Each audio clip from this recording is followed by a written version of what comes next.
Bismillahirrahmanirrahim. Assalamualaikum warahmatullahi wabarakatuh. Alhamdulillahirrabbilalamin. Wassalatu wassalamu ala asyrafil anbiya wal mursalin Sayyidina Muhammad wa ala alihi wa sahbihi ajma'in, amma ba'du. Saya Suci Firdaus, mahasiswa dari Institut Agama Islam Al-Qadiri Jember, Prodi Pendidikan Agama Islam. Saya dari kelas PAI 4C. Di sini langsung saja saya akan menjelaskan tentang sistem pendidikan di Jerman yang langsung diampu oleh Bapak dosen Bapak Fikri Farihin MPDI. Dalam kesempatan kali ini, saya akan mencoba mengkaji banding sistem pendidikan Jerman dengan beberapa catatan dalam sistem pendidikan Indonesia. Negara Jerman di sini dipilih karena keunggulan yang dimiliki dalam sistem pendidikannya, seperti itu. Adapun masalah yang akan kami bahas, maksudnya materi yang akan kami bahas yaitu mengenai tentang latar belakang dari negara Jerman dan juga sistem pendidikan di negara Jerman. Yang pertama yaitu latar pendidikan negara Jerman. Secara geografis, negara Jerman terletak di tengah-tengah benua Eropa dengan besar penduduk 82 juta lebih pada tahun 1950-an, dan sekitar 8% diantaranya bukan berkebangsaan Jerman. Warga negara asing ini yang paling banyak berasal dari negara Turki, baik yang lahir di Jerman ataupun keturunan Turki, seperti itu. Mereka berdatangan ke Jerman pada saat negara-negara Eropa Selatan mulai merekrut buruh-buruh pekerja tangan. Di sini bahasa yang dominan di negara Jerman yaitu adalah bahasa Jerman sendiri dengan bervariasi dialek, dikarenakan dari akar sejarah Jerman memiliki 4 kelompok minoritas bahasa yaitu Danes, Frisian, Sinti, dan Sorb. Kelompok ini tidak ada yang beranggotaan lebih dari 100.000 orang. Namun demikian, untuk mengajar dari kelompok anak-anak minoritas ini tetap digunakan bahasa ibu mereka sendiri, yaitu Jerman bukan negara yang kaya akan sumber daya alam dan juga negara yang mampu memenuhi produksi pertanian sendiri. Oleh karena itu, Jerman masih banyak tergantung pada barang-barang impor dan ekspornya. Pada umumnya, di luar negeri melebihi investasi asing di dalam negeri. Sampai tahun 1990 secara resmi tidak ada pengangguran di Jerman Barat, tetapi di Jerman Timur ini masih tercatat 10,3% seperti itu. Kemudian yang kedua yaitu sistem pendidikan di negara Jerman. Berdasarkan sejarah, pendidikan di Jerman berasal dari 2 sumber, yaitu gereja dan negara. Sudah menjadi tradisi semenjak awal abad pertengahan bahwa gereja selalu terlibat dalam pendidikan, sedangkan di Länder, asal mula kekuasaan daerah, selalu pula mengatakan bahwa merekalah yang bertanggung jawab atas pendidikan. Pengumuman resmi wajib belajar pada beberapa daerah semenjak akhir abad ke-17 dapat dianggap sebagai penanda resmi bahwasannya pendidikan adalah tanggung jawab negara. Semenjak itu, pengaruh gereja secara umum mulai berkurang, maka masalah pendidikan mulai saat itu terletak terutama pada kekuatan politik para guru, orang tua, siswa, ataupun mahasiswa sebagai kelompok yang langsung terlibat untuk menentukan keadaan pendidikan serta perubahan-perubahan dalam sistem pendidikan. Kemudian satu yaitu tujuan pendidikan di Jerman. Sesuai dengan konstitusi, Republik Federasi Jerman adalah sebuah republik, sebuah demokrasi, sebuah federal. Secara sosial dan konstitusional adalah negara bagian yang bertanggung jawab dengan konstitusi pendidikan yang menjamin kebebasan untuk seni dan ilmu pengetahuan, penelitian, dan mengajar, kebebasan untuk percaya, meyakini, dan menyatakan suatu agama, kebebasan untuk memilih sebuah tempat tinggal dan tempat belajar ataupun pelatihan, seperti itu. Tujuan pendidikan di Jerman ditentukan oleh negara bagian masing-masing. Negara federal itu tidak ikut campur tangan dalam urusan pendidikan secara langsung.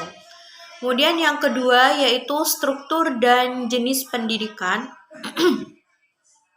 Struktur sistem pendidikan di Jerman secara formal meliputi pendidikan dasar, pendidikan menengah, dan pendidikan tinggi. Sebagian anak-anak di Jerman mengikuti pendidikan prasekolah yaitu Kindergarten atau taman kanak-kanak dimulai dari 3 sampai 5 tahun.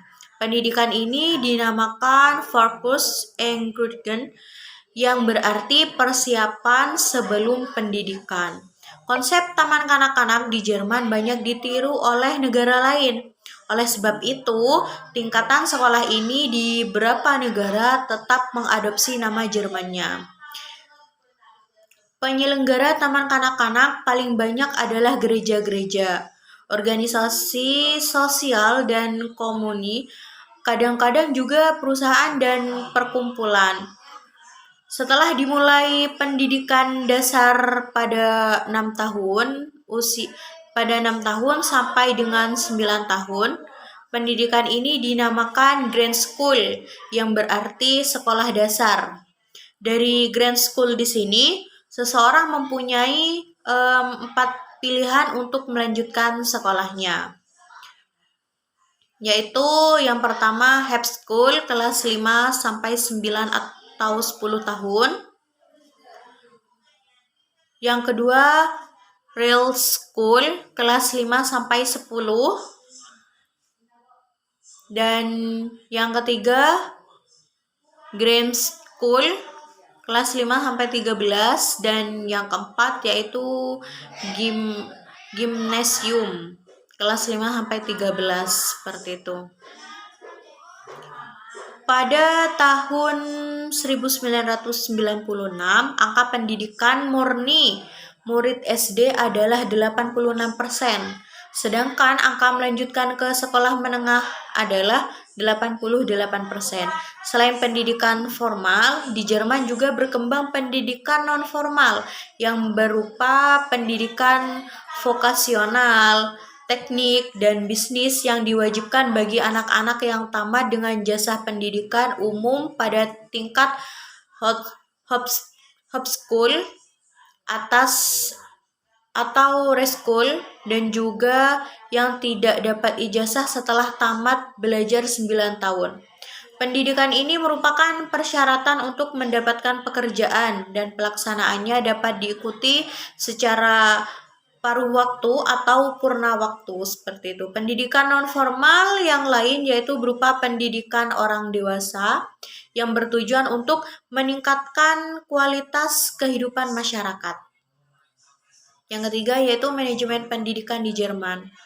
Sistem pendidikan di Jerman adalah desentralisasi mulai dari level SD sampai dengan sekolah menengah. Berapa Länder? Penguasa daerah membuat berbagai ketentuan konstitusi mereka masing-masing mengenai pengaturan masalah pendidikan dan seluruhnya melalui proses legislatif. Di sini juga ada biaya pendidikan. Jadi alokasi biaya pendidikan sepenuhnya bersumber dari Länder, daerah, dan masyarakat setempat, kecuali untuk pendidikan tinggi yang menjadi tanggung jawab pemerintah federal. Ya, di sini juga ada personalia. personalia yaitu hanya guru-guru Gymnasium dan sebagian guru-guru spesialis untuk bidang keuangan yang dididik di tingkat universitas dengan tekanan utama bidang keahlian daripada bidang keguruan. Namun, tekanan utama bidang keahlian daripada bidang keguruan demikian sejak tahun 1960 telah mulai direncanakan persyaratan kualifikasi yang sama untuk semua guru. Di sini kurikulum dirumuskan oleh Kementerian Pendidikan sesuai negara bagian masing-masing di bawah kendali pemerintah daerah. Sebagian besar lender mewajibkan mata pelajaran education sebagai berikut: matematis, sosial, dan histori, geografi, dan biologi. Di sini sistem ujian Norm 4 yaitu sistem ujian dan sertifikasi. Penilaian akhir tahun siswa didasarkan pada hasil analisis terhadap kinerja siswa. Dari grade 2 dan seterusnya hanya terdapat laporan setengah tahunan meliputi komentar terhadap kemajuan dan nilai yang diperoleh dengan membandingkan kinerja mereka dengan apa ada pada selain dalam sebuah kelompok pengajaran. Yang kelima yaitu pengajaran nilai sikap dan bukan pengajaran nilai rapot. Jadi pengajarannya itu nilai sikap, bukan pengajaran nilai rapot. Setelah kekalahan Perang Dunia II, Jerman benar-benar mengalami kehancuran yang mengerikan. Di Berlin sulit menemukan bangunan yang masih mempunyai atap. Jadi kondisi masyarakat mengalami perubahan yang luar biasa. Akibat kematian banyak sekali kaum pria sehingga meninggalkan kaum wanita di antara reruntuhan tersebut. Jadi nilai pertama yang mereka tanamkan adalah kemauan yang kuat. Jadi kesiapan untuk bekerja keras dan keyakinan akan urgensi pendidikan. Ketiga, nilai ini masih menjadi tradisi yang mengakar tokoh dalam budaya pendidikan Jerman, sehingga sulit kita menemukan fenomena dosen atau siswa yang terlambat untuk masuk kelas, atau kelompok mahasiswa yang berkerumunan mengobrol di tangga gedung-gedung perkuliahan seperti itu. Beda ya dengan di Indonesia seperti itu.